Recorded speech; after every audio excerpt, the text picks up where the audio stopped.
Hey, I forgot how to live stream again. Hi, friends. My name's Aaron Ciotti. Everybody calls me Ciotti. My voice is wrecked. I'm back, yo. Hey, sorry I forgot to put a notification up on Friday. On Wednesday's stream, we talked about how there was probably not going to be a stream on Friday. And then, yeah, Friday got away from me. I was on a wedding gig, actually. And then I had to hurry home and pack for Denver, Colorado, which is where I was all weekend. Those of you that follow me on Instagram will have known that because I posted a bunch of stories up over there.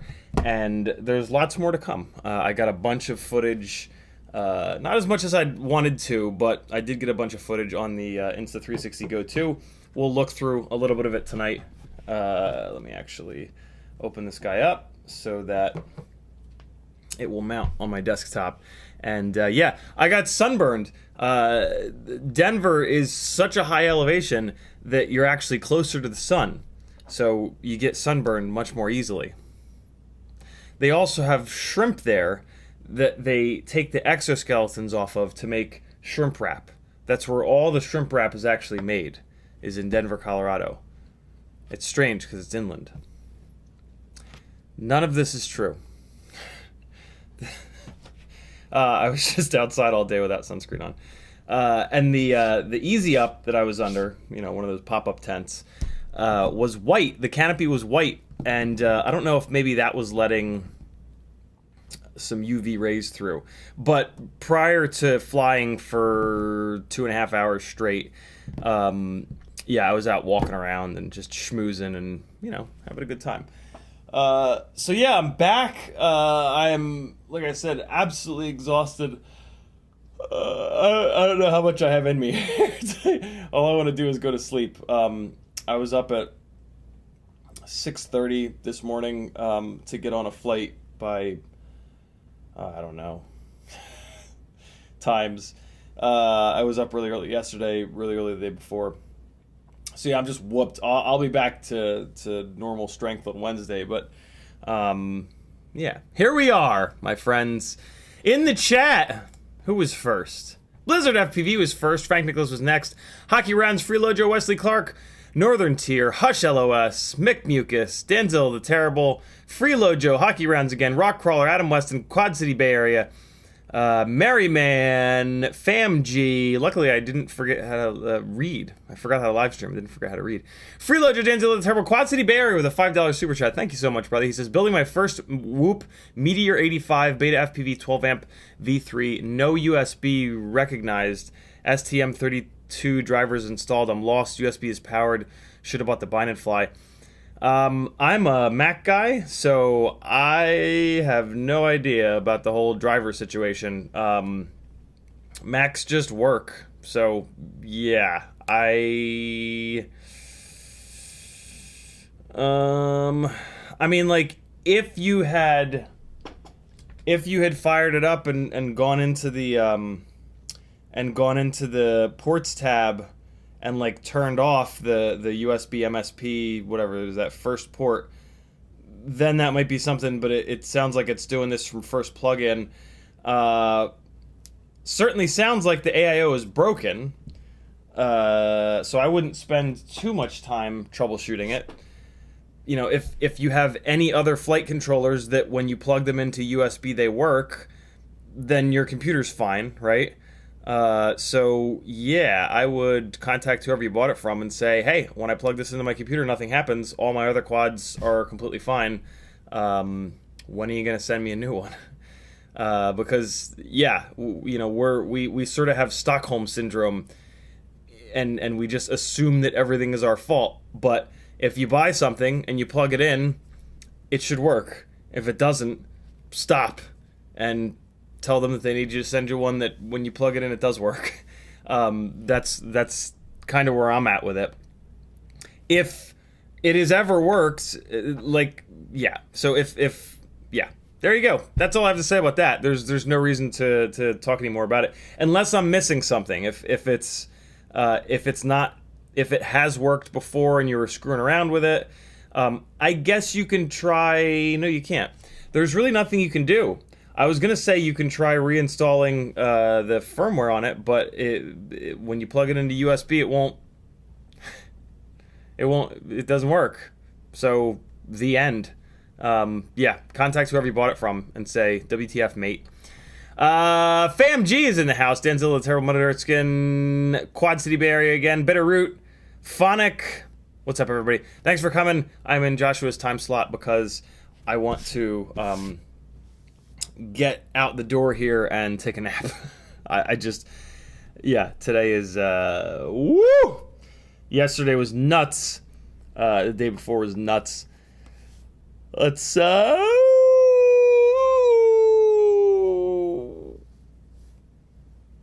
there's a bug down here.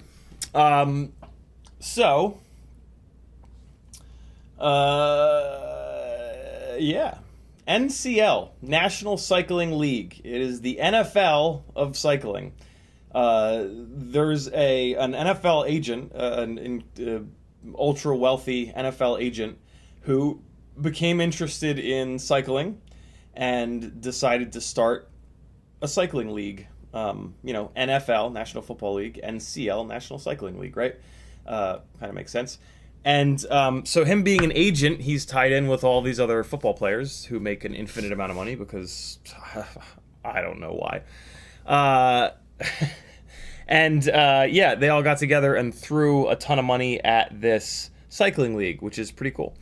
And they made up like so previous to the NCL, there is so the NCL does a type of cycling racing called criterium, which is basically the NASCAR of cycling, which, you know, NASCAR is kind of stupid, but for cycling, the NASCAR format really works well because you get to see the riders more than once, right? Like, a lot of the other cycle racing is point A to point B, which is great for the cyclists because they get to see different scenery the entire time. But it sucks for the spectators because the spectators get all ready and they come out and they see the cyclists go by and then they go home. Whereas with criterium racing, you get to see the cyclists come by 30, 40, 50 times because they're running a circuit. And so prior to the NCL, there is, and there still is, a group called ACC, American Criterium Cup. And this is like the OG group of criterium racers. A bunch of those cyclists also race in the at NCL race. So, for example, Littleton, Colorado, the previous weekend was an ACC race, and then this last weekend, 2 days ago, was an NCL race in not Littleton, Colorado, but Denver, Colorado. And so, yeah, NCL puts on a hell of a show. They hire this massive production team to do a live stream of the event. American Criterium Cup does that for some of the races, but not all of the races. NCL does it with all of the races, right? They've got a whole bunch of people just throwing money at it, so why not go all in and cover all of the races? They also only have 4 races this year. ACC has probably 7 or 8 races this year. So yeah, you have half as many races. It's easier to have a huge production budget for each individual race. Next year, I think I hope NCL will have more races. So this weekend's race was in Denver, Colorado. I flew out on Friday in the morning and got there, and we were supposed to actually on the plane. I had Wi-Fi on the plane on Delta. I get a message from the main person that I kind of interface with, Brad, saying, hey, can you get insurance for this event?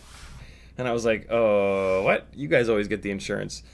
Turns out somebody dropped the ball, and they just needed... They dropped the ball so bad on the drones that they weren't sure if we were going to get to fly at all. So they wanted me to pick up Skywatch insurance real quick just to try to push this through to get us permission to fly. I was supposed to fly Saturday night. Saturday was supposed to be a full day rate fly day to get some B-roll with GoPro of the stadium and some other stuff in the area. So I hopped onto Skywatch, got $2 million in insurance, put the stadium's info in there as an additional, I forget what it's called, but there's a spot where you can put like, are you insuring anyone else? And so, yeah, put their info. Sent that over real quick. For the record, for those of you that haven't, most of you probably haven't done Skywatch, but it's very simple. Like they have a thing that's like, get insurance in 2 minutes. Like they're not kidding. It's really easy to do. Skywatch used to, it's skywatch.ai is the website. They used to do daily, which was really nice, and it was really inexpensive. Unfortunately, they don't do daily anymore. You have to do a month. So it's a lot more expensive. But yeah, if you ever need drone insurance, Skywatch is sort of the main one at this point. And it's very, very, very easy to do. A couple of questions here, put all your info in, pay them, and away you go. And you've got a month's worth of insurance. What I really don't like, and I just reminded myself of this, is that they do not allow you to turn off auto renew when you're on here. So I'm assuming that, let's take a look. I'm assuming that you just have to log back in. Come on now. What? Nope, that is my password, you jerks. Please, let me in. What?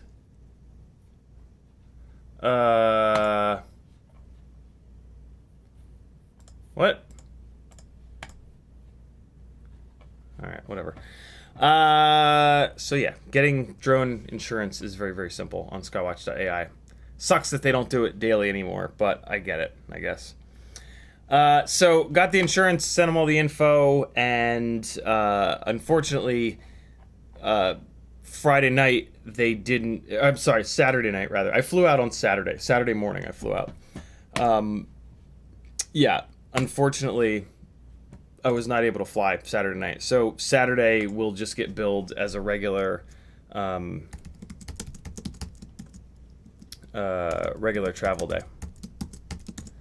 And password set, cool. Yeah, not the end of the world. So screwed around Saturday night. Mr. Daniel Maurer, our very own Remy Tim, picked me up from the airport, and we were hanging out. We went to the site, and we were just sort of farting around on site. And then, what is happening? Can you please work website? There we go. I wonder what I set the password at the other day. That's weird. So here it is. Yeah, auto renew is on. Auto renew is now off. You will not be covered after 9/12/2023. Perfect. Price is too expensive for me. Hell yeah. Ooh, there's additional feedback. Please bring back daily coverage. Nobody flies gigs every day all month long.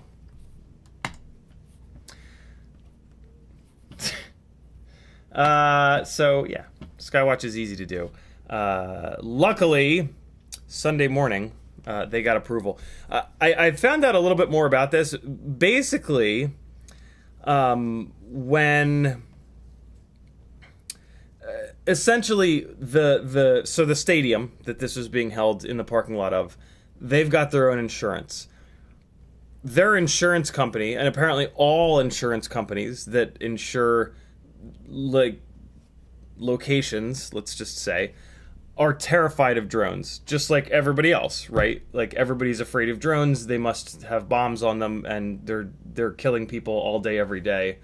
It's just a massive Democrat cover-up. So yeah, they're just insane, and that's what was happening here. Is that the stadium's insurance company was just being insane, but luckily they were able to push it through, and we got approval to fly on Sunday for the race. About 2 hours before showtime, which was 4:30, I believe, Mountain Time, all the static cams went down, and all hell breaks loose. Everybody's all of a sudden scrambling. All of my for some reason I had 3 PAs. I think they just had extra people, and they were like, just go hang out with Ciotti in the drone tent. He needs help plugging in batteries and whatnot.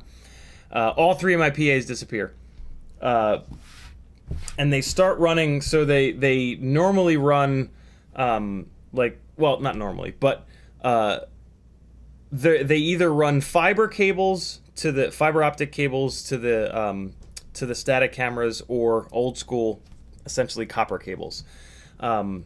I believe they're like RJ something or other. And everybody kind of prefers the copper cables for reliability. The fiber cables are very finicky, and they'd run the copper cables, but something happens, and it basically one thing happened, and then it just cascaded and just knocked everything out. So now they're all scrambling to run fiber, and they ran fiber. They were supposed to have 10 static cameras. They run all this fiber as quick as they possibly can, and they get 5 of those cameras back up. Meanwhile, everybody comes out to me and the other. They'd brought a Mavic pilot in. They're coming out to us and being like, "Yo, you guys are gonna save us here today. Like, be ready. Like, be up in the air constantly, and sacrifice amazing shots for just being up in the air all the time." Because at that point, we thought we were only gonna have 3 static cameras, and this race course was huge. The racetrack had, so I'll draw it for you. It was basically like start finish line, turn 1, turn 2, which is basically a hairpin, but not really. Turn 3, turn 4, turn 5, 6, 7, back across the start finish line. So 10 cameras makes an awful lot of sense. You've got 1 camera per corner, and then you've got a couple of roaming cameras. Now all of a sudden they're like, all right, so we're going to have 3. Thank God they managed to get 2 extras up. But yeah, drones saved the day. The title of this live stream, Drones Saved the Day. My God, they were on.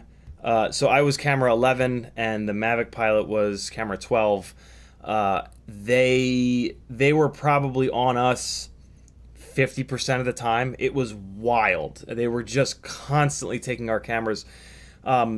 Unfortunately, I was having DJI was having a really hard time. I don't know what it was. I don't know if it was because there was a Mavic 3 Pro up in the air just blasting all the time, but DJI froze on me twice total blackout for 3 or 4 or 5 seconds. And then I actually also had a Crossfire failsafe. I was pretty far when I had a Crossfire failsafe, and it was during testing in the morning. And I did fly behind the production, or the announcing booth, which had a bunch of Wi-Fi, not Wi-Fi, but RF stuff in it. So yeah, I was very low to the ground. That's how I test. I test really low to the ground to, when you test low to the ground, it's worst case scenario because every single thing can possibly get in the way. And also if it fail safes and you're close to the ground, it doesn't hit the ground very hard. So yeah, you're sort of doing like a worst case scenario test, which is really what you want.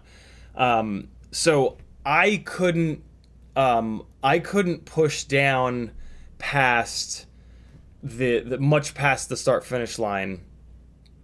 So I could basically only cover half the course, but thankfully the Mavic pilot, he was 400 feet up and he was just driving he was just straight down, camera straight down, just driving the racetrack to just have a constant overhead view, kind of like a blimp cam or like a helicopter cam would. So yeah, it ended up working out really well. And what also worked out really well is that when they went past, so I basically just ran the rectangle all day, like the big rectangle. And when I would break off after the start finish line, I had the perfect amount of time to come back, change a battery, and head back out for them to keep going and do the little hairpin thing. So it actually worked out brilliantly for us. And nobody knew that there were any production problems.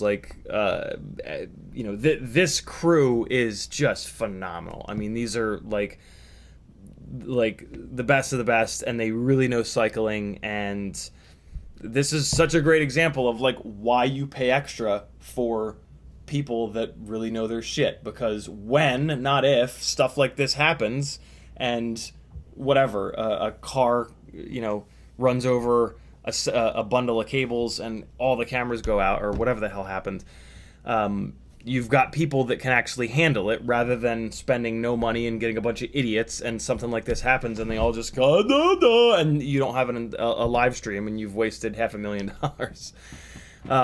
So yeah, that was really cool to see this group of people just fire up and figure this shit out in like 2 hours and put on a broadcast that was really, it wasn't as good as we all wanted it to be, obviously, but if nobody knows, it was pretty damn good.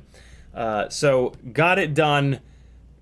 Great broadcast, great shots, great everything. A lot of drone footage. It was really cool. So some of the things that were going on with me. So that failsafe was very interesting. DJI going out was pretty horrifying. I mean, it was the reason why I think it was related to that Mavic is that when I was testing in the morning and he wasn't up in the air, and it was just this one spot, and like in fairness, where I was set up, the grass rolled off into a let's get this connected and I'll show you guys the layout. Basically, where DJI dropped out both times, it was... What are you doing? There you go, USB mode. There was a building and a big long line of trees. And so my signal was going diagonally through a bunch of trees, and then there was a building as well. And I know that I was high enough that there was line of sight, but I don't know. It was very strange. Every time, even when I was like 200 feet up, it was the DJI signal strength would still just go to hell when I would pass where those two buildings were. So I don't know if maybe there was like a router in those buildings, or I don't know what it was, but there was just this one area on the racetrack that was like kind of the perfectly wrong area, to be honest, because it was leading right into the turn, the last corner where I would sort of pick up this hero shot chasing them to the start finish line. Where the DJI signal would just go to hell. I was up on I was at 700 initially, and then I went up to 1,000. I could have gone to 1,200, but like the way that those power ratings work, for you to get, it's going from 1,000 to 1,200 is going to do practically nothing, and it was performing. Once I kept it up high in that area, it was performing totally fine at 1,000, and if you can, at 1,000, that is like significantly above the rated, DJI's like intended output on the goggles V2. And I've heard from quite a few folks that running at 1.2, they were getting blackouts, and they backed off to 700 and they stopped getting blackouts. So I try to keep it at 700, but in this case, I was like, well, let me get a little bit more and go from 700 to 1,000. At the same time of me doing that, I also started to stay high in that area, so I don't know if it actually helped at all, but I felt okay. I just didn't find it necessary to go absolutely to the bitter limit, because the difference between 1,000 and 1,200 is going to be practically nothing, and you're going to be pushing like the gear absolutely to its limit. So, here's the. So I'm gonna just play these in like super crazy fisheye, real quick here, just to kind of show you the, layout real fast. So just bear with this. We'll put this into the. It's actually kind of fun to look at it like this. This is my little tent area here with my table, and by this point the PAs had come back. This is the front straight that we're over here, and now I'm trying to pick them up here. This is my rectangle. We're right in the middle of the rectangle. You can kind of see right over here where my mouse is. That's the lead moto, and now here's the lead group. This is turn 1, 2, 3, 4. That's turn 4 that they just went around. This is the men's pro group. So this is the straight bit here, where I actually did have pretty good coverage, but the wind was pretty mega. I was pretty much forced to crab like this from the way that the wind was hitting me. And now watch this. So the wind is now coming right across this soccer field. It looks like the wind's not too bad. There were certain passes where I was at a 45-degree angle with the horizon completely level. Look how level the horizon is, and I'm still just crabbing sideways. There was a whole bunch of wind. But like, look here. You can kind of see. You see the dirt kind of rolls off there. It's hard to see it, but here there's a big berm. So if I drop down low, I'm behind this dirt berm, and nothing's gonna penetrate that. Also, this is just a big-ass empty field. Like, there's nothing out there for the RF to bounce off of, right? So this is kind of a tricky situation where you got to make sure you don't drop down too low below that berm. Also, I'm getting nailed by the wind. So if I drop down really low, I've got the risk of the wind starting to swirl off that berm, as well as if I drop too low, I'm going to put dirt in between me and the quad, and it's going to fall out of the air. Although during testing, I flew pretty low back there, and it was actually kind of fine. But what I ended up doing is just this nice, safe, wide shot back there to show the so the peloton is the group of riders. And what really kind of worked, so criteria, I should have explained this. The NCL's version of Criterium Racing gives 1, 2, and 3 points for first place, third place, second place, first place, right? First place, 3 points, second place, you get it. Every lap. So every single lap scores points. And so this is like, there's 2 corners left at this point. And so every single time across the start-finish line, it's really important who is in first place. So what I realized pretty quickly is that out here, being safe and like not risking the quad falling out of the air, I can show how the peloton is stacking up. The different teams have different colored jerseys. So I was trying to stay close enough so that you could see, and it's really team-based. It's like it's completely team-based, come to think of it. Like, the team wins. The riders don't really win. Like, so You know, Miami Knights is one team. The Denver Disruptors are another team. And so really what matters for, like, you know, this is a live stream thing. Like, this is storytelling, right? Like, we're telling the story of the teams battling and trying to get points and whatnot. The most important thing was to show where the different teams were getting ready for that last sprint. And, you know, they're starting to speed up here to try to get around each other, to try to get up into those first three positions. So it really worked well, and the truck was really happy with me being kind of safe here. And then what's cool is, like, as we get, well, you'll see. Here, I'll show you. So nice and safe here, dealing with the wind, watching them kind of spread out and kind of work it. I wish I was a little bit closer here. Up here, so here comes the building. This is where I would be totally fine here. And now, just as a reference point, I'm standing... What the fuck was that? Why? What was that about? I hate everything. Alright, let's get back into... Alright, so here. This is... they're now coming up to the last turn. And... I'm standing over here. This is the stadium over here, and that's where I'm standing, all right? So, clear line of sight now. Now, everything's fine. Can you please mute? I'm clicking the mute button, you jerk. You can see them really working, trying to stay in the draft on each other's tire. They say on the tire.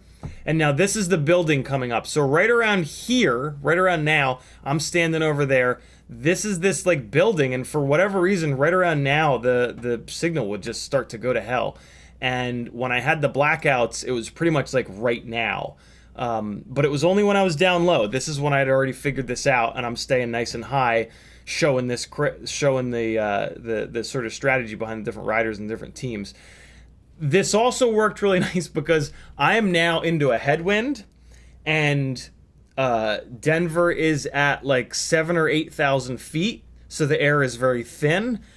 At this point, with some of these laps, when I had a pretty solid headwind, I was at like 70 to 80% throttle to keep up with these riders that are going like 35 to 40 miles an hour. It was wild, man.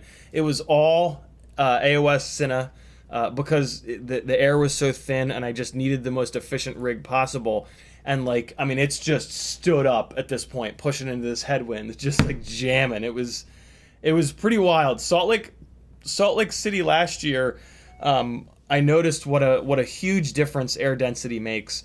But in Salt Lake City, because of the RF problems, I only had like a block that I was able to fly, so I didn't really notice it. Here, covering this big long distance, man, it was wild. It was really super eye-opening, especially because Anniston in Alabama at 1,000 feet or whatever, basically the same elevation as here in Atlanta. I got used to the way this rig flew, because I flew it all day there. And man, it was air density is a real thing, man. Huge difference. So I'm just cooking here to try to keep up with these guys.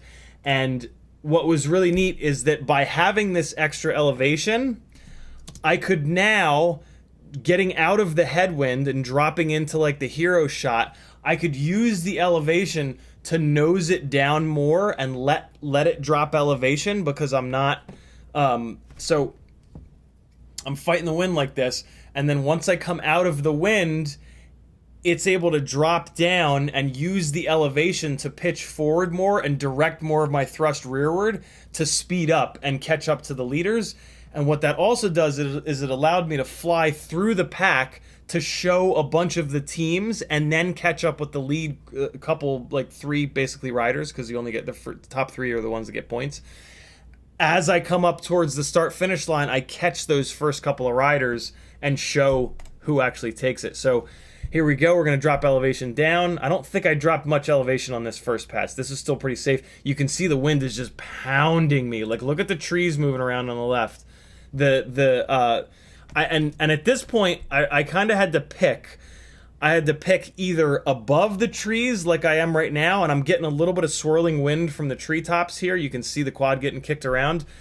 Or I would have to drop all the way down and be below the canopy of the trees, when I flew this at like in the middle of the big bushy parts of the tree, it was nuts because there was just enough of a gap in between the trees for like that cross breeze to just come railing through. And like I did it, nobody complained about it. Like, you know, for us, right, we're like, oh, my tune sucks, they're gonna hate this footage. What's interesting though is that, like, you know, in movies and stuff, one of the ways that they convey action is to shake the cameras. Like, the cameramen will literally shake the cameras, or sometimes they'll actually hook a drill, they'll like rig a power drill up to the camera and put an offset weight on it so they could just pull the trigger on the drill and get a bunch of camera shake. And when I would fly in the middle of the trees, it was kind of doing that. Like the quad would, like, every tree I would go past, it would jerk like this. And the riders are like riding real hard, and it was kind of cool. Like, I didn't do it very often, but the times that I did it, it was, I don't know, it was kind of neat, getting a little artsy with it. You know, it's a sporting event, but hey, we're all behind the camera, and it's kind of is what it is. But in this particular case, I chose to kind of stay above it. What I would, the way that I would make the decision would basically be how many riders there were. In this case here, there's a lot of riders, and what I've learned at previous races is that the riders will kind of come out of nowhere. So, like, they'll usually pick, like, right side of the road or left side of the road. So the first event or two that I would do, they would pick one side of the road, and then so I would drop down on the other side of the road, and I would just track with them. While other riders that wanted to try to get into the lead, they would come up on my side of the road to try to get them. And then so they would either go like right in front of me or like right behind me, and like that's a little sketchy. So in this case right here, right, I've got a lot of riders here, so I'm not gonna drop down onto the surface of the road where I'm near these guys, because I don't want to get in their way, right? Like, they're the athletes, they're the stars of the show. I'm a camera person. Like, it's not about me, it's about them. And them not having to dodge a drone is more important than getting this amazing crabbing shot. Not to mention that eventually there's going to be a rider that breaks out and puts like a quarter mile between him and the rest of the group, and now on that lap I can drop down really low and get that glorious, you know, low angle, really cool shot. So yeah, as I do more of these events, I'm really learning like these little tricks to do it extremely safely. And it also gives nice variety. Like, you don't want every single, like, they're gonna do 20-30 laps. Like, you don't want the same shot every single lap, so it's really nice to kind of mix it up with this. So this is one of the ones where I'm doing a little bit more of a high elevation pass, and you can see they're starting to really sprint. We've got a Denver Disruptor guy trying to sprint here. He's sprinting up into third place to get that 1 point, and then this is Miami Nights on the left, and he just burns this Disruptor. So this is kind of cool, right? So this Denver Disruptor rider is leading the way. He's pushing all the air, and this Miami Nights guy is just sitting in his wake. And so watch, you can see him give up. This Denver guy is working it here to stay in third, and he just gives up. You can just see him sit back down. He's just shot. And so the Miami Nights rider just kind of got him. And that right there is the chess match that I've now learned with this criterium racing, and I think cycle racing in general. And it's really cool. And like the normal ACC races, they don't give you points every single time across the start finish line. So it's a very different strategy. Like these NCL races, the strategy is really unique because like every single time around you want to get one of your team's riders up into those top three. And so you're constantly getting this really fun little chess match. I love watching it. I'm super lucky to get to watch the whole damn thing from like the best possible perspective. So yeah, that's the racetrack, and that's pretty much the rectangle that I ran all day.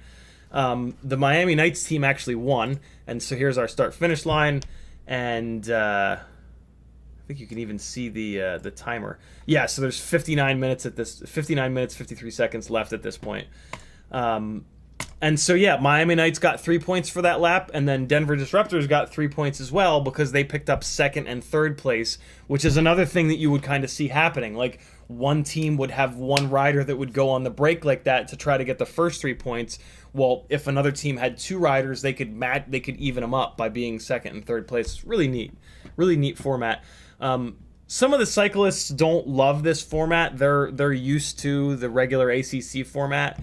I don't know. I think a lot of the spectators like this format. I really like this format. It's really fun for me because I get this really cool sprint every single time, and yeah, everybody loves the drone footage down low of that little sprint. And now here's the rest of the peloton just ripping through, and there's the tail moto. Look at the wind. Look at the angle that I have to fly. You can see the flag. Look at the flag here. I'm trying my best to stay over the race course. You know, the whole point behind these being sub 250 is that I can legally fly over the crowd. Try not to do it for sustained periods, but I can because I'm under the sub 250. I don't know how the Mavic 3 Pro pilot is interpreting the rules, FAA's rules, but hey, that ain't on me. You know, his 107's on the line. I'm doing what I need to do to stay fully legal.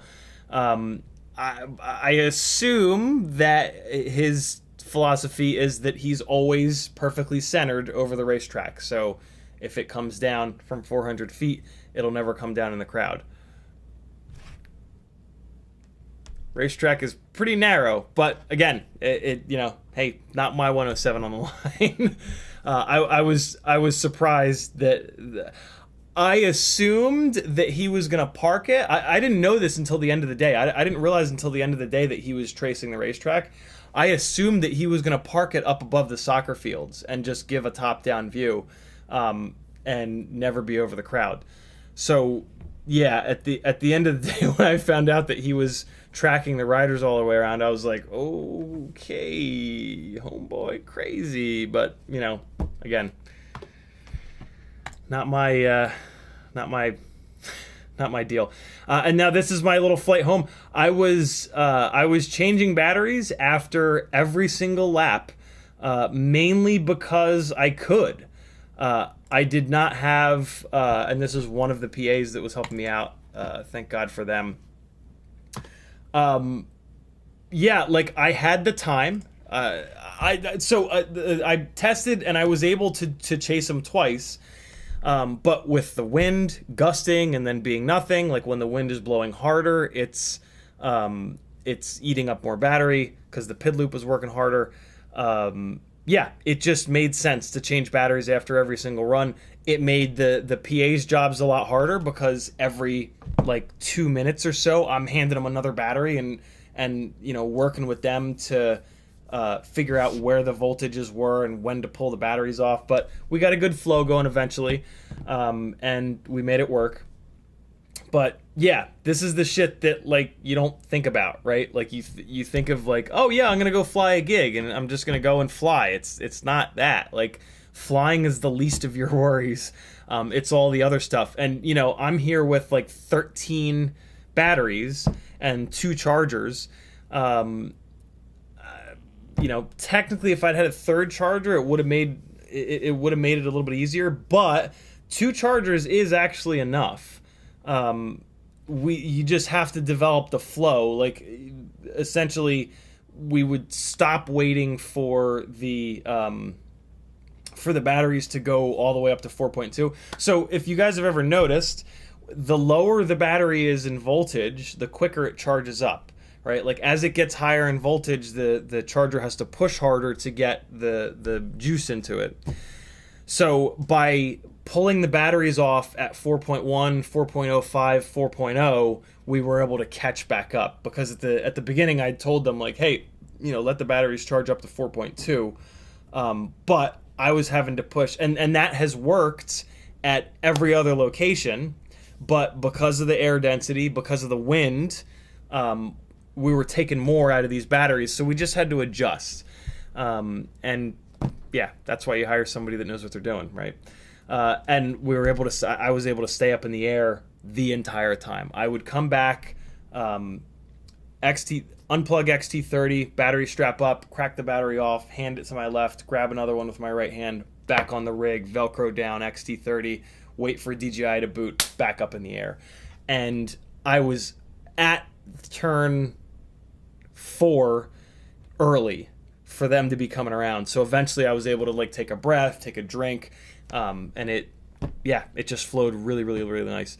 Let me fire up the Insta360 Go software so that we can watch some of the rest of this footage in not the raw 1x1 sensor view here. We're gonna go later, and all right, here they are. There's probably gonna be some garbage here, but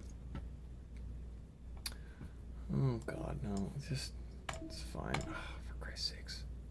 All right, so we'll give that a second. What else? Let me give this. Oh wow, that was quick. So all right, yeah, let's look at that. Look at that handsome devil. Look at that shirt, yo. That shirt is available over at CiottiFPV.com if you click my Teespring link. Kill it with fire. No sound. Bad. Yeah, guys, this is my full-time job, believe it or not. Head on over to CiottiFPV.com if you like these live streams and would like to see them continue. Patreon helps me out the most. There's a button over there you can click to join for as little as 7.5 cents per hour of live streaming.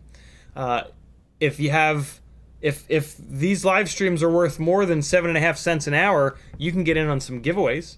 For $5 a month, you can get in on some Tiny Whoop and Toothpick giveaways. For $10 a month, you can get in on some 3-inch microbrushes and Cinewhoop giveaways. For $20 a month, you can get in on 5-inch giveaways. I do those giveaways the first Monday of every single month.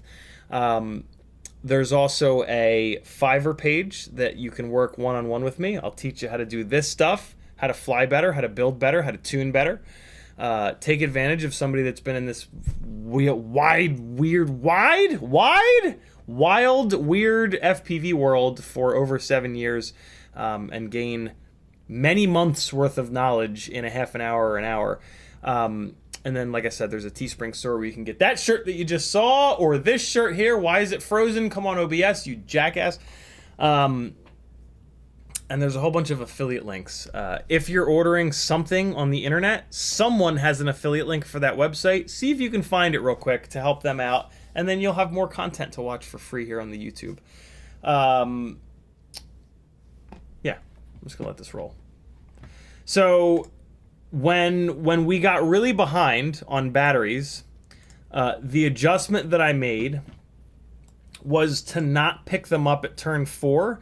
What I noticed is that the director was not really taking my... So with the headset on, I can hear what the director is saying, and I know what camera number I was. So for whatever reason, he was not taking my camera on that back stretch, which was kind of perfect. So what I started to do to get us caught back up on batteries is just to fly over here to that last corner and just park and disarm.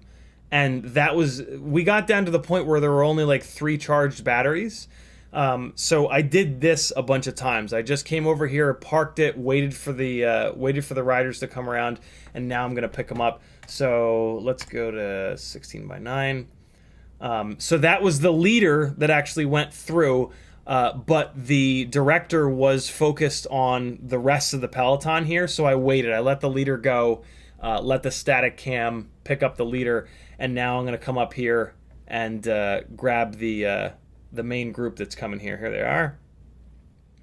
And so now we're in Insta360 Go's software. We've got flow state on, so we've got full horizon leveling, and now we've got these 4 guys are shooting for second and third place. 2 points for second, 1 point for third. I don't know why I broke off of them there. That was interesting. But this is me right over here. You're about to see me. I guess he wasn't... I probably broke off because he was not on my camera. And this is I think this is one of the first times that I tried just doing this short run. So I brought it back over here and I parked it again and just waited for him to come back. And again, this is just helping to... You know what? We can see... I forgot to to figure out how long the laps were. And we can see exactly how long the laps are here. So there goes the leader, and we're at 57 seconds. So let's see. Let's see how long before the leader comes back. There he is. I think. Nope, that's somebody in the back. Jesus.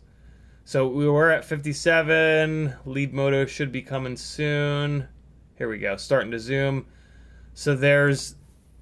Wow, it was 3. I thought it was like a 2-minute lap. It's a 3, almost exactly a 3-minute lap. So here's the leader this time. Now I'm going to pick him up, and I think this is a pretty cool little shot that I got of him here. So again, idiot. I saw that he was alone, right?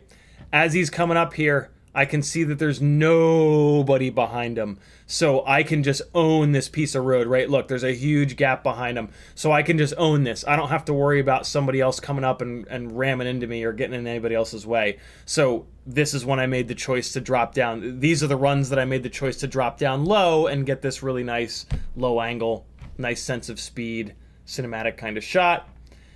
This is Team Texas Roadhouse here with the blue jerseys. And track him through the finish line, and now he's got 3 points for his team there. Flip around, and now you'll get to see, look at the gap here that he's developed over the rest of the peloton. There's so much strategy going on. It's really cool. Look at this gap, yo. And in like one lap, these guys will eat this gap up. Nice little shot here. I think they used this for a replay. Look at this nice little diagonal line of riders. Isn't that cool? It's so cool to see these guys draft off each other, and now we're coming home to do a quick battery change. So yeah, this was one of the... I specifically remember this was one of the ones that really helped to get us caught back up on the batteries. You can actually almost see... You can almost see inside of my bag. See, there's only 3. There's only 3 batteries here. So they've got 2 more on the charger over here. But yeah, we are low on... here's a 4th one. He was dropping them here early on. So yeah, just making adjustments on the fly, making it work. Let's keep going through these because it's fun. Do a little bit 1x1 action. They did the men's race first, which is pretty cool, and then the women's race second. And like I said, the Miami Knights won. So they also do a really cool thing where they group everybody together. It's one big team win. So like if one team wins, if one team comes in first place for men's, but then the women for their team come in like 5th place, they will not win the whole event. So it's really cool. It really like encourages this kind of teamwork, and everybody lifts each other up instead of shit talking each other. I really wanted to drop down low on these guys, but it wasn't worth. It just wasn't worth the rig falling out of the sky or any kind of weirdness. So I just really stuck with these wide shots here, and I'm glad that I did, because it really worked for like the storytelling of what teams are where and just the strategy behind how these guys are moving. You know, this angle. This is what tells the story. Like the static cameras, you see one here in that white pickup truck. The static cameras show the details. They show the riders talking to each other and their faces. Are they, in pain? Are they chilled out? This is really what tells the story of like the points battle and the different teams. So like it's always so tempting to drop down low and get that like really action-packed shot, but like this, you do not like you do what you're told, but you're there to not always provide like super fancy shots. Sometimes you just gotta show what you need to show what the storytelling, bro. Storytelling versus always trying to be the superstar, right? They're the star. They're the stars. Let them be the stars. Like, I'm not the star. It's important to remember that. Jesus. My voice is wrecked, man. Hanging out with Dan. I was talking to him a lot. I'm not used to that, you know. I live a life where I talk for like 2 hours straight every couple of days on these live streams. I talk to Maggie and the kids a little bit, but most of my day I'm not talking very much. Jesus. Hold on. Yikes.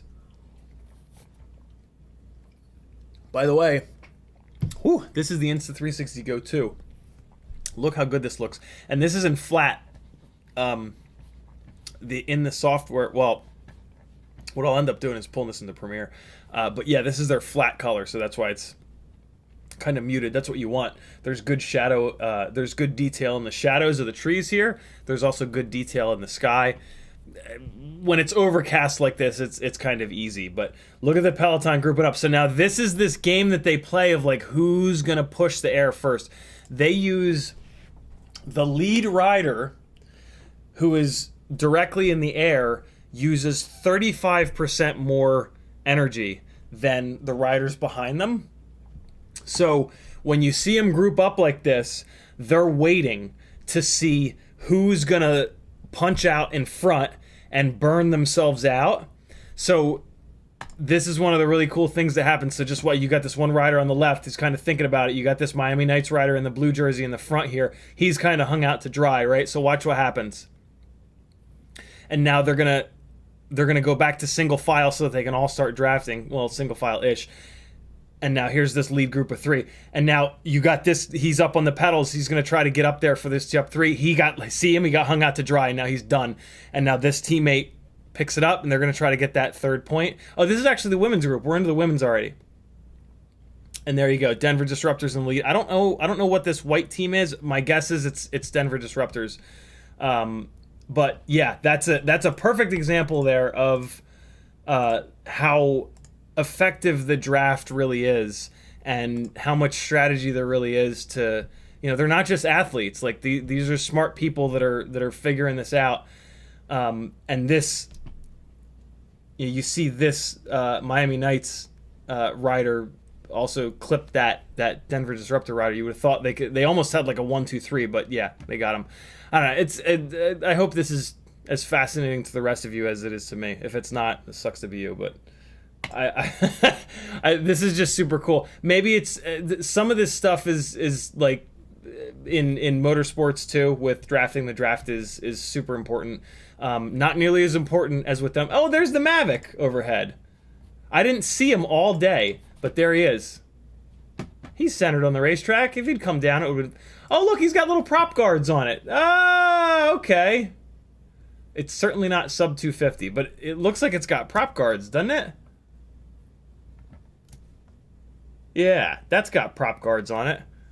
Boy, oh boy, is that not sub 250, though. That was a Mavic 3 Pro. That damn thing's probably weighs almost what a 5-inch rig weighs, but whatever.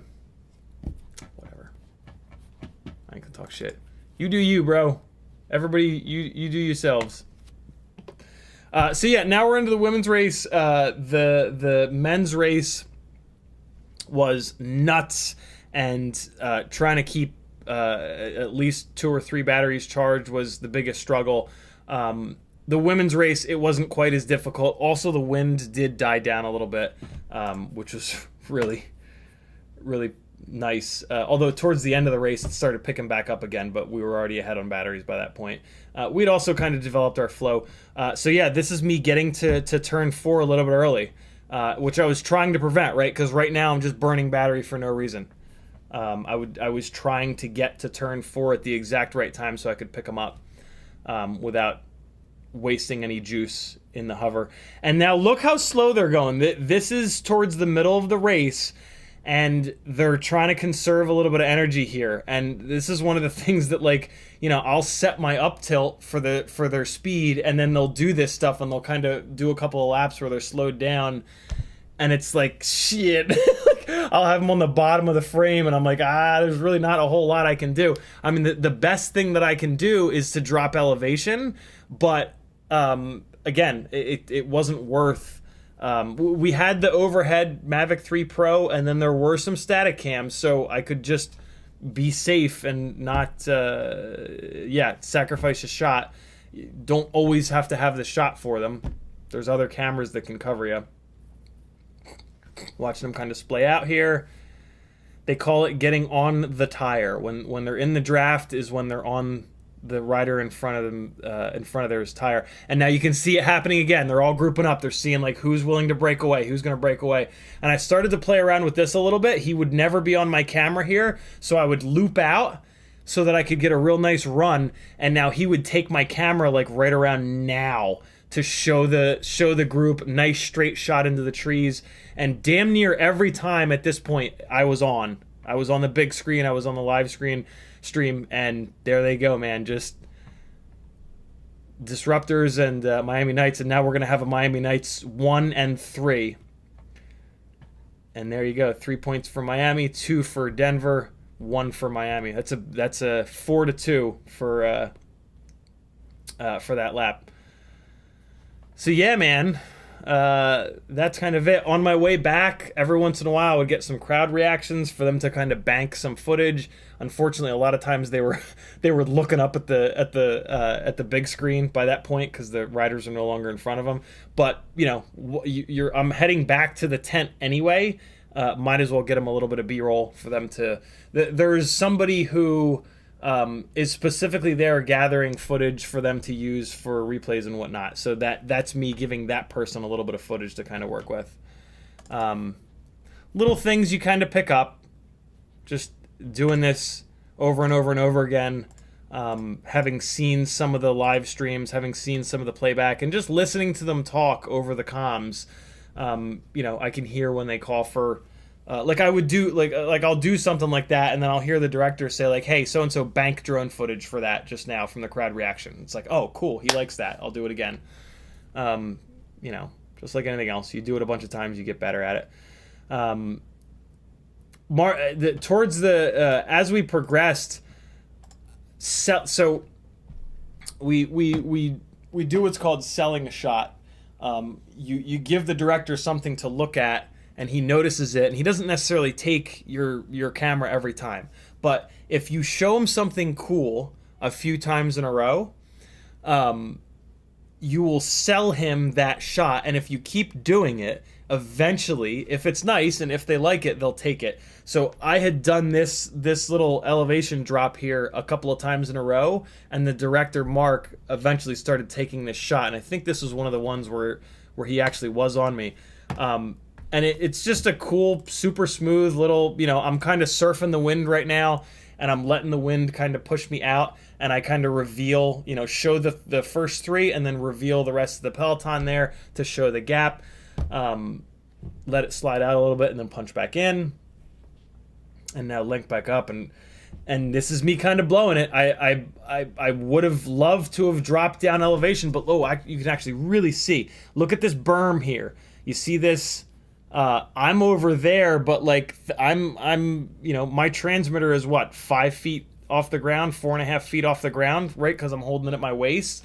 So this is kind of danger zone. Like just now, I really wanted, because I overshot them. I carried too much momentum in here, and they're on my camera at this point. So I can't just, what I want to do is nose up to kill some of that forward momentum, but they're on my camera. I don't want them to watch me look up into the goddamn sky. So you just have to stick with it, and I have to trust that the director is going to come off of my camera, and that's exactly what he did. But what I'm trying to do here is drop. I can see that they're coming off the bottom. I can see that they're going off the bottom of the frame. So I'm trying to drop elevation to pull them into the frame, but it gets to the point where I can't drop elevation anymore because I don't want to fall out of the damn sky. So I just have to blow it. Like, that's just me sacrificing the shot, trusting that Mark is going to pull one of the other cameras. The worry is that none of the other cameras have a half decent shot, but there's not a whole hell of a lot you can do. There's like, you know, we have teamwork on our side too.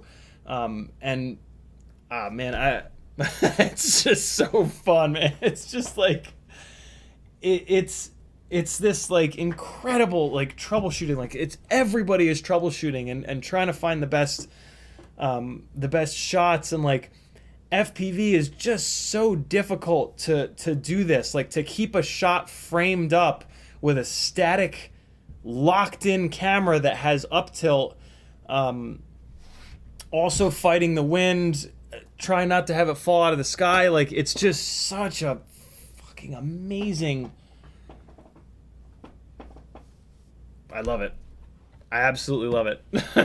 This is so much fun to fly these. And so now you can see he's off my camera, like, very obviously, by me making this big ugly move. Like, he's now taken another camera. Oh my god, one of the other things I forgot to mention, for the first like 20 minutes I had no comms. I talked to the audio guy a couple of times. I'd given him like over an hour to get my headset working, and he just didn't. And so for the first 20 minutes I had no communication with the truck, which was a nightmare, because I had no idea if they were taking my camera or if they needed me to get out of there because there was somebody on a microphone and I was making too much noise.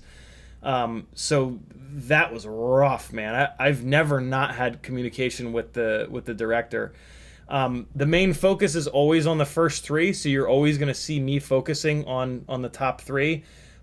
This is me really this is another situation where I'm really wanting to drop down.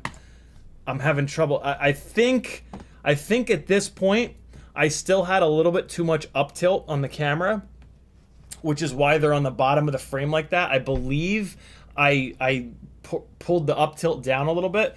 The men are a little bit faster than the women, so with the men I've got like 20 or so degrees of up tilt. With the women I drop it down to about 10 degrees of up tilt, and this is a good example of what happens when you have too much up tilt. I basically just can't go slow enough. Like, I don't want them on the bottom of I don't want them all the way on the bottom of the frame like this, but there's not much I can do. And what I would love to have done here is drop down level with the riders, right? Like, that would be the easiest way to pull them up in the frame. But like I was saying before, there's a whole bunch more riders right behind them, and I don't want to be in their way if they decide to break out and take a shot for the start finish line.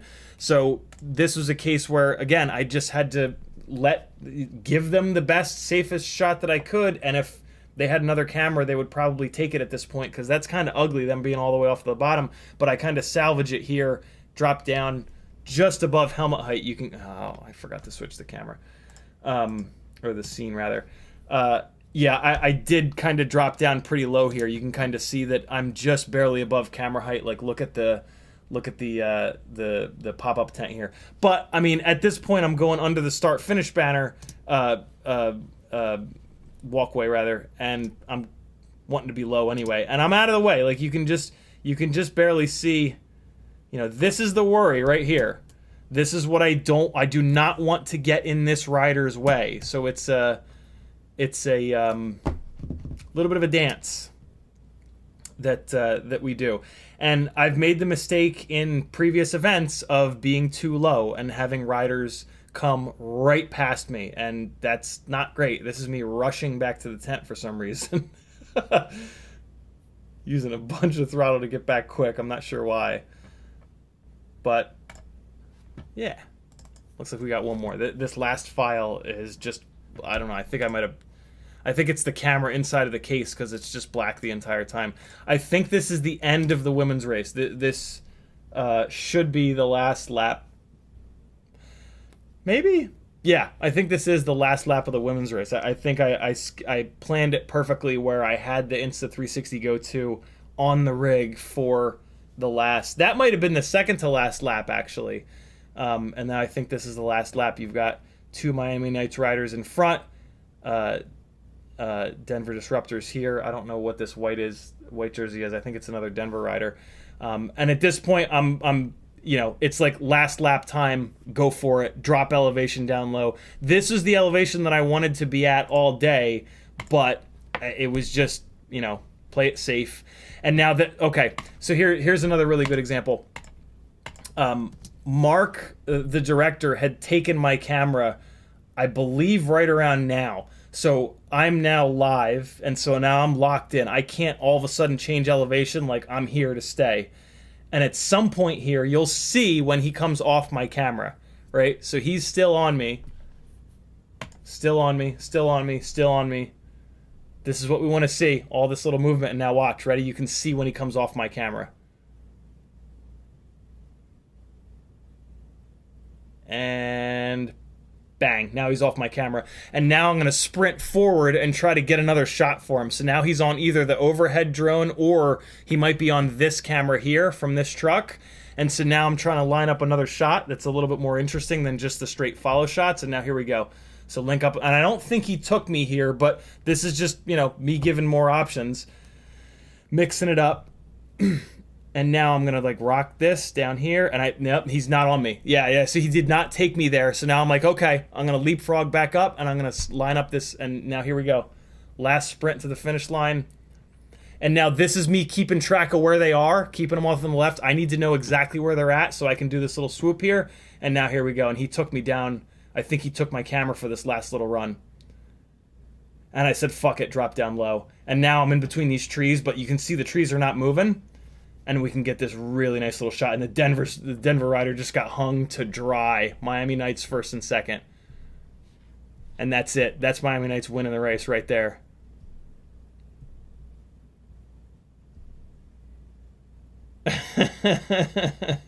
It's wild that they let the photographers come out here. But, I mean, it is cool. They get some amazing reaction shots of them coming across the line. And then there's the tail moto. And that, my friends, is the HD footage that I got of the NCL race number 2, I think, in Denver, Colorado. And so now for the next like 10 or so minutes, they're doing podium stuff. And so we stay up in the air and just give them pretty shots. I'm so zoomed out that it's hard for me to get any kind of skyline stuff, but the stadium is pretty cool looking. Get some like fan kind of reaction stuff, just some filler. I think I actually, I pulled the, I decided to come in and pull the Insta360 Go off because the Insta360 Go is for the action. I don't really need these pretty shots with the Insta. So yeah, I pulled it off so that I could run. And what's really nuts is, right, like, so those laps are 3 minutes. My rectangle that I was running was about a 2 minute loop or so. Once I started doing these hovering shots and whatnot, all of a sudden I'm getting like 5 and 6 minutes because I'm not covering ground the whole time. It's like, it's just crazy how much more runtime you get when you're just kind of putzing around versus when you're standing these things up. And I have a feeling that that's even more drastic with these box frames because, like, look how not aerodynamic that is, right? Versus this, like when you're just kind of floating around, just like a little bit of tilt here and there, doing some yaw stuff. It's like super, super, super slick through the air versus when you're chasing them and you're stood up, you just got this big center brick section. I don't think there's really much you can do about that.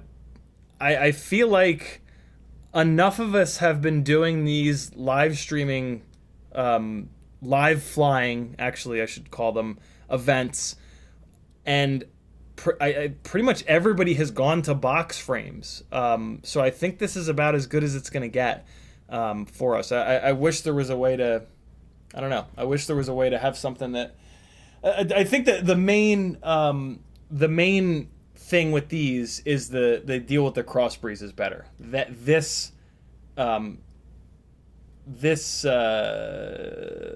don't know. Words. Just pretend like I said a word that makes sense there. This profile, that's the word. The profile of these box frames from the side is very aerodynamic. The wind, the cross breeze can come through very easily.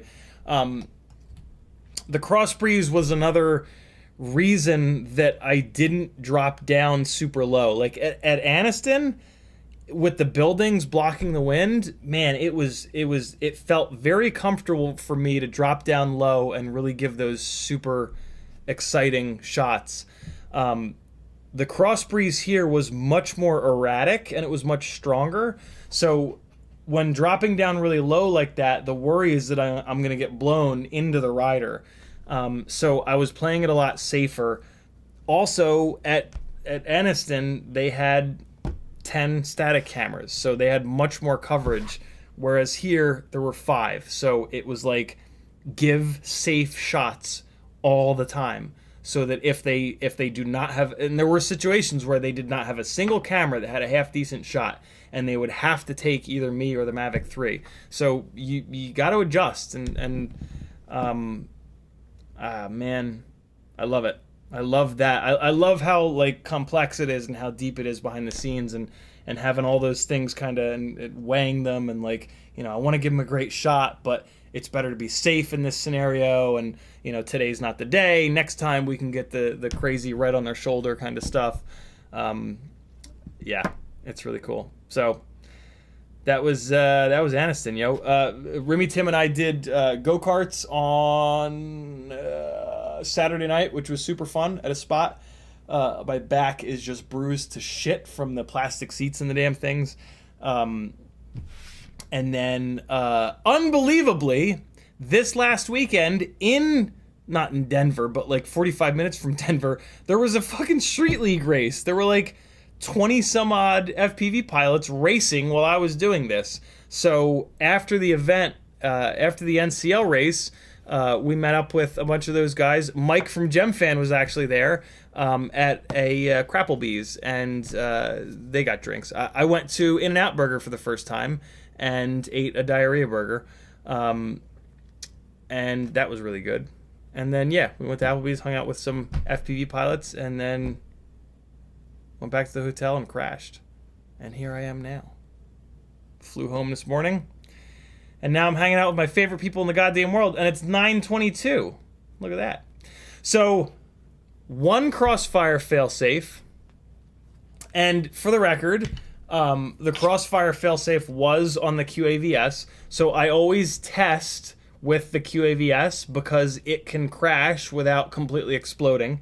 I never do any testing with the AOS Cine because if you even think about crashing while you're flying it, the frame breaks. So yeah, this thing took another crash absolutely beautifully. It's not as efficient as the AOS Cine, and I was in a situation with the thin air and the wind where I really needed every bit of efficiency. So I actually did not put this up in the air at all during the race. At Aniston, what I was doing is I had a shitload of up tilt on this one, so when I wanted low angle stuff with the extra up tilt, I would put this up in the air. And then when I wanted the higher angle stuff, I had this up tilt zeroed.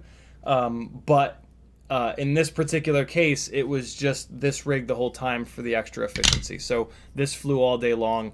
The T-Motor 1404s were absolutely brilliant. They didn't get hot at all.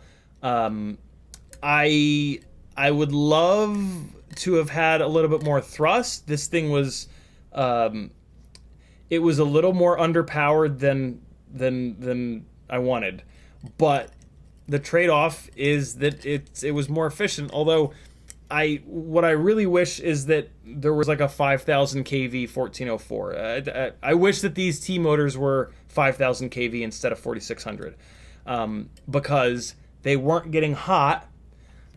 So they had some extra cooling capacity, and if they had had more kV, I could have had more power out of it and not heat saturate the motors. So yeah, it's a shame that there are not higher kV 1404s, because this is a perfect example of the fact that, you know, we're not at the limit of the motor's cooling capacity. That would have been nice. There were situations where I was getting kicked around by the wind, and if the motors had had more power, it would have been a little bit more stable. You know, it's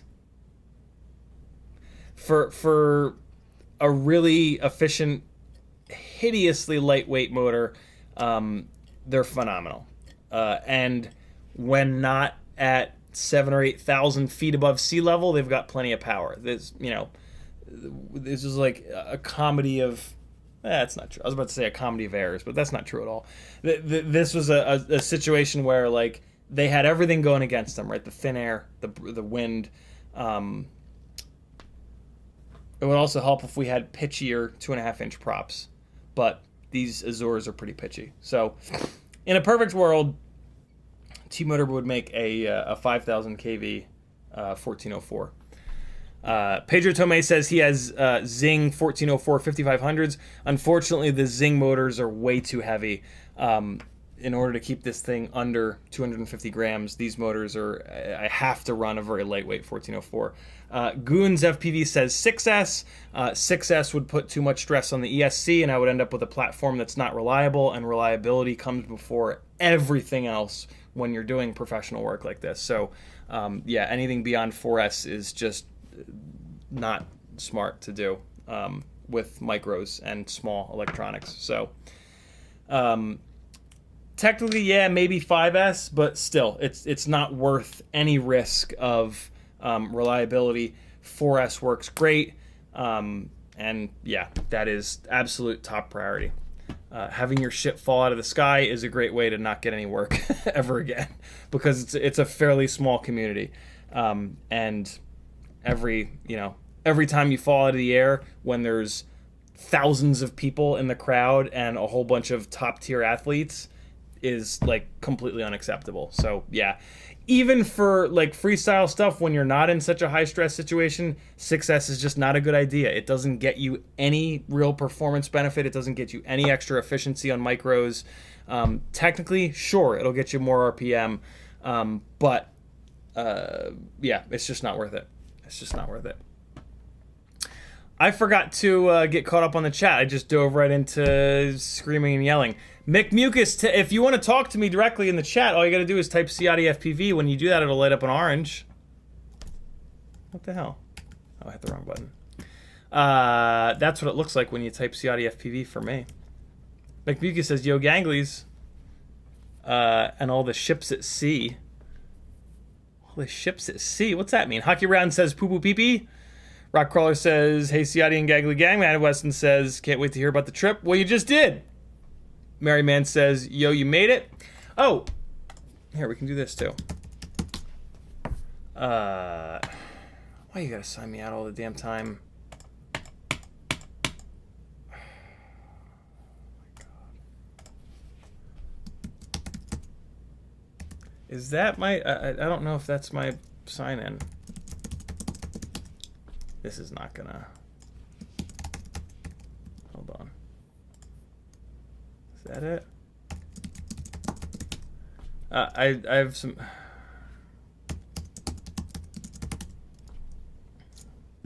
alright, I don't know how to sign into iCloud. I don't remember my password or username. I took some pictures on the plane, some time lapses, which would be cool to look at, but you know. What else is happening in the chat? Merryman says, you made it. Fam G says, what's up, Gangly Gang? Denzel the Terrible says, we're twins. I'm wearing the same shirt. Brings out the green in my eyes. Quad City Bay Area, thanks again for the $5 super chat. Your support is very much appreciated. And you beautiful people are the only reason that I can continue to do these live streams full time. So thank you for that. It means a lot. Leonard Ritson says, you finally encountered the great western land shrimp. Did indeed. Denzel the Terrible says, sounds like it's time to bump your rates.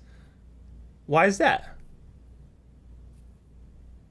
Bump my rates? If anything, I want to back my rates off for more cinematic chocolatey goodness. FamG says, so I'm confused. You can make good money filming an event with a drone. What have I been doing my whole life being an electrician? Is it good money though? It's great money, but it will more than likely take years to be able to actually find gigs with any amount of frequency. So, yeah.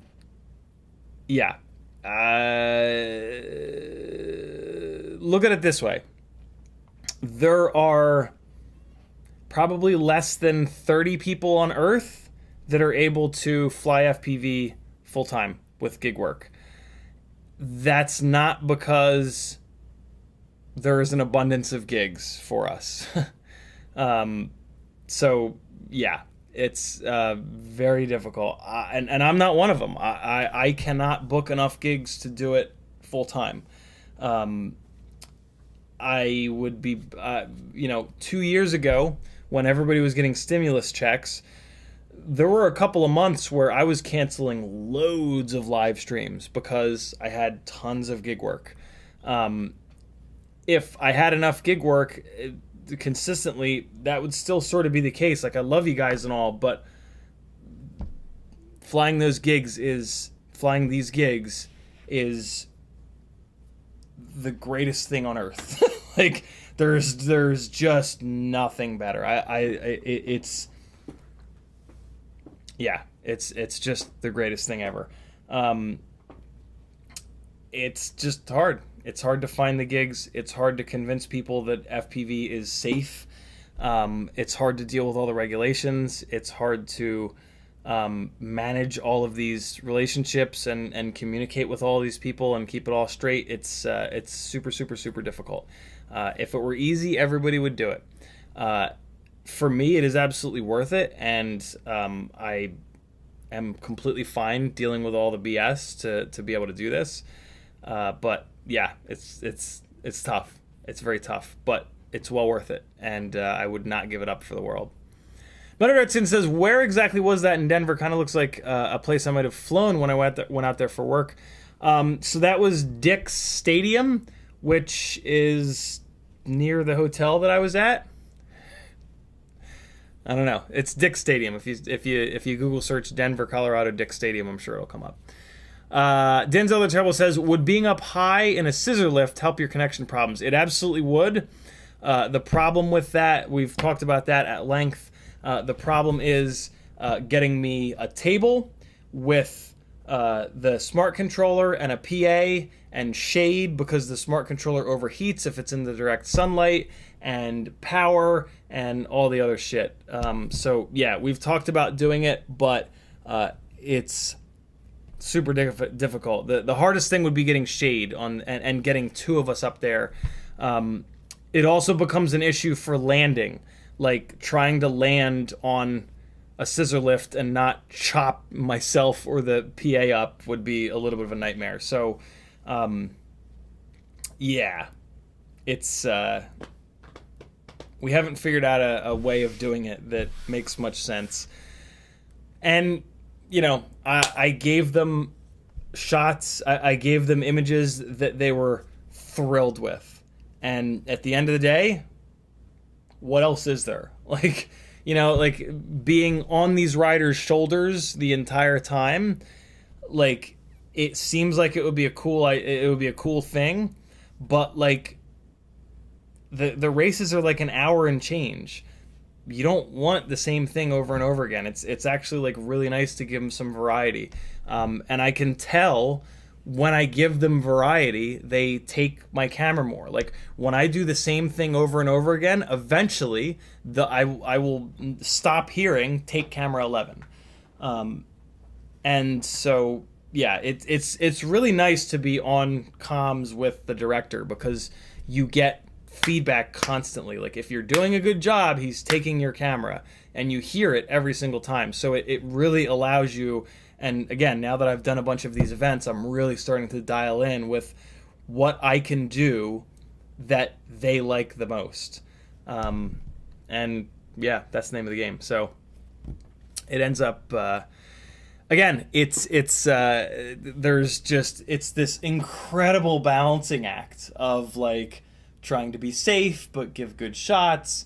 You know, it's just this massive troubleshoot from top to bottom.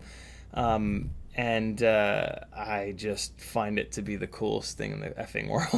It's just super fun. I love it. And apparently I'm really good at it, because these are like I said earlier, these are like world-class people that are working these cameras and working in this multi-million-dollar TV truck. And every single time that I work one of these events, they're all just like, dude, holy shit. How do you do what you do? So yeah, wild. Steve FPV says, been binging your streams. Good shit. I fly Crossfire still, and I feel like I don't know the best AIOs for 65mm and 75mm builds. I use BLV4 on 75. Open for options for best to add Crossfire. So when it comes to tiny whoops, Steve, if you want to fly Crossfire, you have one option, and you've already got that option. So yeah, there's nothing else. You do not want to run an external receiver on a tiny whoop. It is too heavy, it is too complex, it's too hard to package. It will kill the performance, and you'll gain pretty much nothing. The name of the game with tiny whoops is actually to go to ELRS. That BLV4 Crossfire board is okay. Unfortunately, the OSD system on the newbie drone boards makes the image pretty muddy. So yeah, the hot setup is to go over to ELRS, and then you get a Mobula 6. So if you go to Joshua Bardwell's website, fpvknowitall.com, I have spent many hours creating the tiny whoop and the Cinewhoop pages here, and the micro page as well, the sub 250 page. But here on the tiny whoop page, I've got the 65mm freestyle build. This is absolutely the best possible 65mm indoor freestyle rig that you'll ever be able to set up. I've got literally years of R&D into this build here. So just follow it. Just follow it right along. I've written descriptions. I've got tons of info here and in each one of these that kind of explain why each individual piece here is the best possible option. So yeah, just follow right along here, and you'll have the exact rig that you see me fly on all these live streams. Yeah, Crossfire, unfortunately, the 900 megahertz band requires a big long antenna, which is way too heavy. And then whenever you take antennas and you start shortening them, you lose performance. Not to mention, so 900 megahertz, you're going to get worse performance by shortening the antenna. ELRS is on 2.4 gigahertz, so just naturally, with a shorter antenna, you get better performance. But there are a lot of other benefits to ELRS, namely when it comes to tiny whoops in latency. ELRS is a much more modern, much more well thought out link that sends smaller packets of data, and that allows it to have much lower latency, which you really do notice on tiny whoops, and it maintains great signal strength. And it's also open source, so you don't have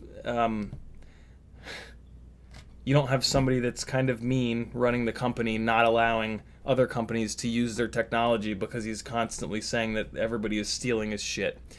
Not to get into too much detail, but yeah, ELRS is definitely the way to go for tiny whoops. There's nothing that can touch it. And the Mobula 6 ELRS is the best that you're going to get. And yeah, you'll get better quality video, you'll get lower latency, you'll get a lighter weight rig, and it's I wouldn't say it's night and day, but it's very noticeable. The video is night and day. The latency is bordering on night and day. The power to weight ratio, again, it's kind of bordering on night and day. You can, I've on a bunch of live streams, I've taken BLV4s and done tons of modifications to lighten them up and to improve power. And when they're fully built out, when they're fully tuned, and we're talking Mobula 6 canopy, Runcam Nano 3 camera, 0702 30,000 or 32,000 kV motors, BT 2.0, Meteor 65 frame. It's basically doing that exact build that I just showed you on Joshua's website, but with the BLV4. The performance is great. The Mobula 6 ELRS AIO is lighter weight, and the video is better, so it just outperforms it. But I wouldn't say it's quite night and day. You can take that BLV4 with Crossfire and get it pretty damn close to that build that I just showed you, but the video is going to be significantly worse, and it's going to be a little bit heavier than it needs to be. So if you're going for the absolute best, I've got that build spec'd out for you. You just need to follow right along. OMFPV says, great shot at the finish of the men's, but they cut away just before the line. Yeah, they had a tendency to do that.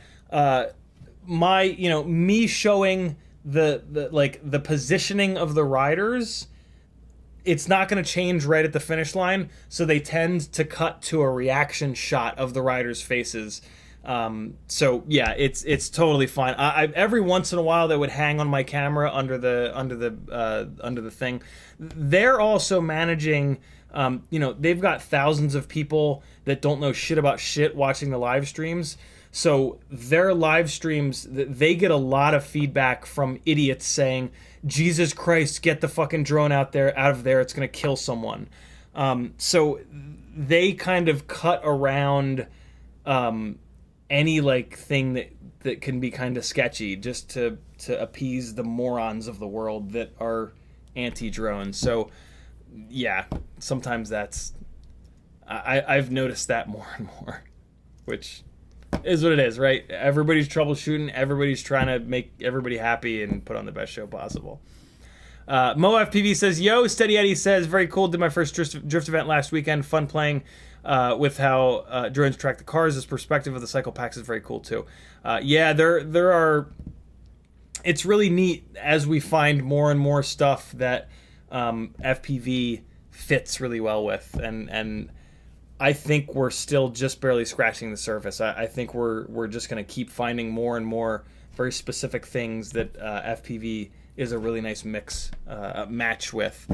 Drifting is certainly one of them, right? Like drift cars don't go very fast. They don't corner very hard. They're very loose and very slidey, and that's a beautiful match for FPV. So pretty slick. Frank Nicholas says Mavic 2/3 weighs, wow, I didn't realize they were that heavy, 900 grams to 980 grams with battery, depending on a specific model and camera. Oh shit, I did not realize they were that heavy.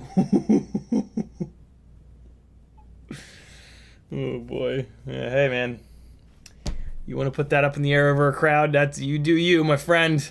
Ethan W says, was the Mavic pilot on 2.4 or 5.8? If it was 5.8, that is probably why DJI wasn't doing well. I don't know. He didn't.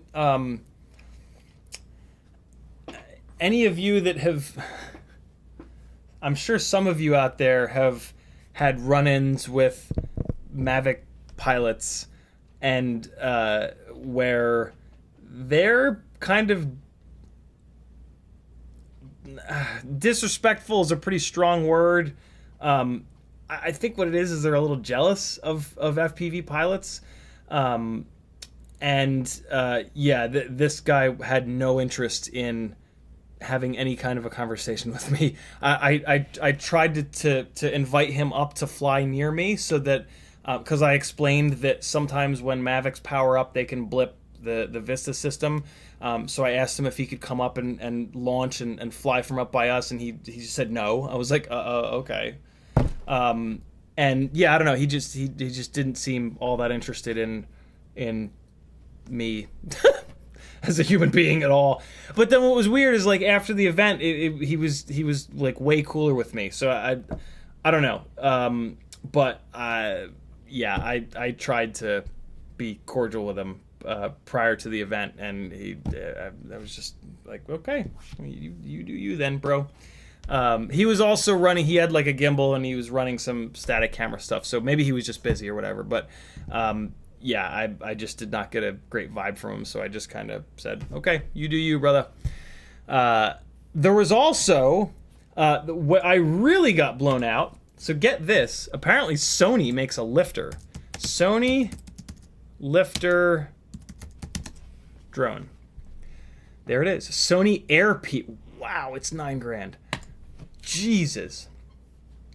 So there was a still photographer there with a media pass with one of these things, and I talked to him for a couple minutes. I did not.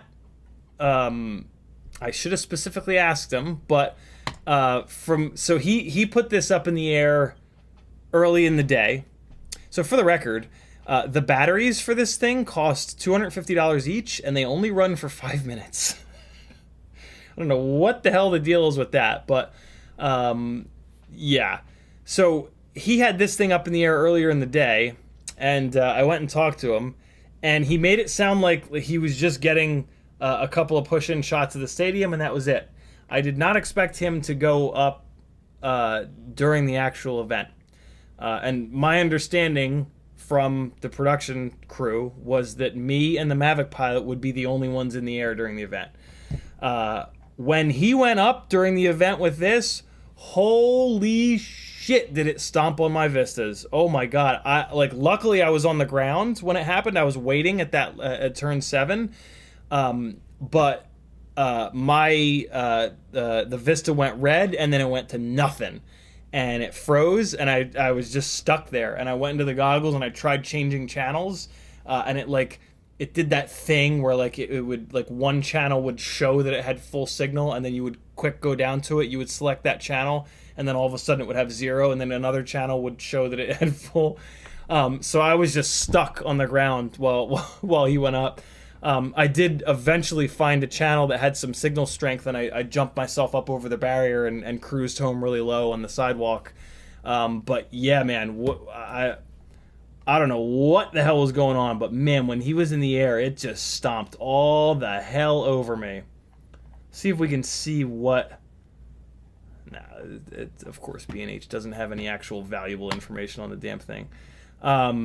But yeah, that was interesting when this thing went up, to have it just stomp all over. You know, God knows what Sony's doing for their link. But if you're ever on set and someone's got that weird Sony lifter, which they probably won't, because for $9,000 with 5 minutes of runtime on a $250 battery, who the fuck would buy that thing? Like, there are so many better options. Yeah. Just be aware, it's gonna stomp on your Vista. Potentially, maybe it's just me. You never know. Don E with a $5 super chat. Thank you so much, homie, for supporting the insanity that is doing this full time. I appreciate you, brother. People like you are the reason I can keep doing this all day, every day. Let me scroll back up here, find my place in the chat. Ethan, we got that.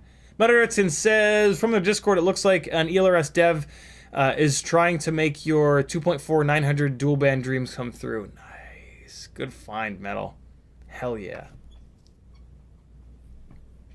P. Richard Scott's in the house. What's up, Patrick? How are you, brother? McConnell Studios says, been rocking your Amazon affiliate link to buy gear for Burning Man. Oh, nice. All you people should be doing this. Thank you, dude. Very cool of you. If you guys are not subscribed to McConnell Studios on Instagram, my God, are you missing out. He does the coolest shit, yo. I'm not going to spoil the surprise for you. Just go over to his Instagram. It's McConnell Studios, McConnell Studios on Instagram. It is so cool. Yeah, it's if you have a single LED on any of your drones, you will love what he makes and creates. Or to be honest, if you're into drones at all, you're into engineering in some form, and he does some really cool stuff. It's super rad. Off-Axis FPV is in the house. He says, I think Danzilla was talking about your pay rate. That makes much more sense. Danzilla was saying... Sounds like it's time to bump your rates. Right. I think I'm at about the right number. I've spent a lot of time and I've put a lot of thought into, and I've tried, like I've quoted a lot of people at different numbers. And I think I'm pretty dialed in. I mean, it's always tempting to try to add a couple $100 to your day rate or you know, shift your hourly around a little bit. But I'm at a point where it feels like I lose the right amount of gigs and I get the right amount of gigs. I could totally be wrong, but yeah, if every time you quote someone you get hired, you're not charging enough. If every time you quote someone you don't get the job, you're charging too much. It's always really tempting to charge less and to try to get more work, but the less expensive gigs are typically more sketchy, and there's less pre-planning, and they're just not as fun. So yeah, I'm in a place where I definitely don't get as many gigs as I want, but the gigs that I get, I fucking love. And I've been on either side of that. I've been, when I was getting too much work 2 years ago, I just kept jacking up my rates until the amount of work that I was getting came down and became under control a little bit. That was when people were getting stimulus checks. And so I tried to stay strong at those rates last year, and that was a mistake. And I got very little work last year. And I slowly kind of came down, and now I'm starting to bounce back and kind of get work again. I very subtly, like very slowly, kind of came back up. I'm nowhere near where I was 2 years ago. Well, no, I'm sort of near it, but yeah, it's an interesting dance of how much are you worth, really? I mean, that's like, I try not to think about it that way. That's a rough way to think about it, right? Because, like, ooh boy, as males in America, there's a lot of subtext in our worth, right? It's one of the very few things that sucks about being a white male, right? If you're awake enough, you'll agree with me there. But yeah, it's interesting, right? Because our worth and our worth is very much tied to the way that we feel and our emotions and our ability to fucking smile ever. So yeah, it's tough to think about it, but that's it. I mean, that's really what's going on. Blizzard FPV, thank you, brother. Let me take a quick scroll here. Sketchy Rips and Dips for $2. Thank you, homie. 2 Californian dollars. Appreciate it, man. Yeah, it's interesting. It's super interesting. Denzel the Terrible says, bump your day rates because, you know, quad saved the day. Yeah, I would love to, but so what I'm now able to do, I think this comes from having so many years. I worked in corporate sales for many years. So I have the ability to kind of read people a little bit, even like through email. I'm at a point where like I feel a little bit of like just a little bit of like ooh when I hit people with what my rates are, and I think that's kind of what you want. I think you don't want people to just be like, okay, because then it's like, shit, I could have charged a little bit more. But then obviously you don't want people to go like, oh shit, okay, I gotta go back to the money people and see if they can cough up more. You know what I mean? Because then it's just like, fuck.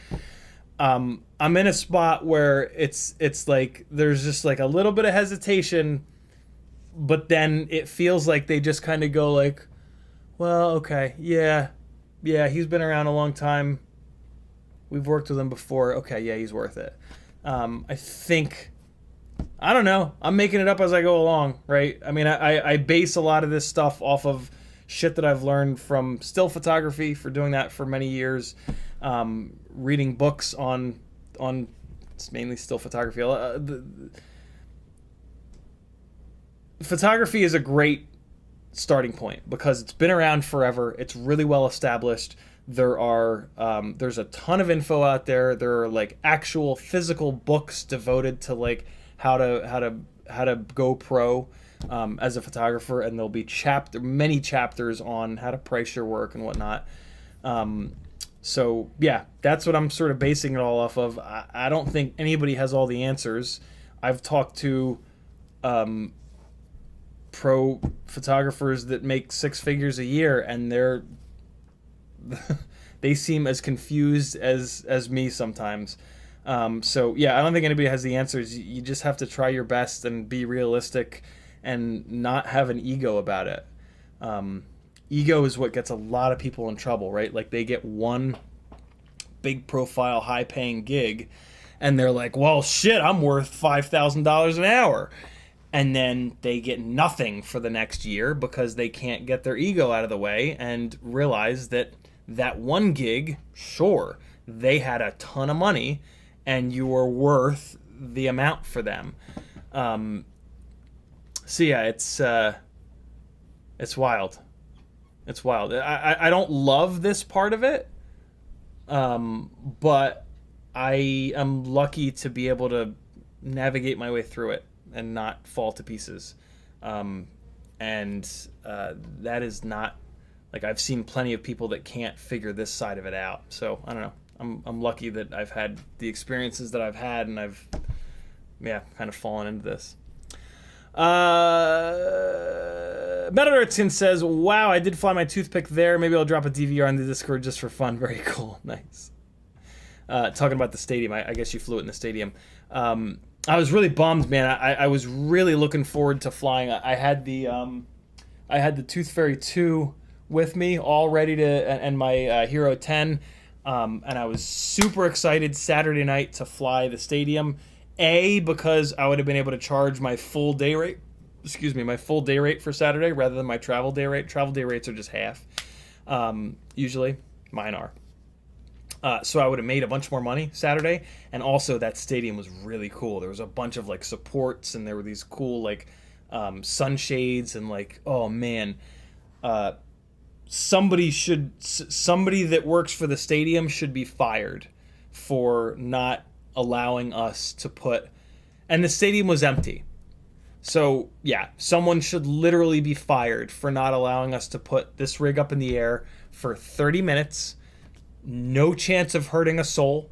The security guard would have been standing next to us, and there was not a single other person on site, and they could have gotten 2 or 3 or 4 batteries worth of footage that they could use to make themselves thousands and thousands and thousands of dollars in additional revenue from marketing materials with camera angles that you can't get with anything other than FPV.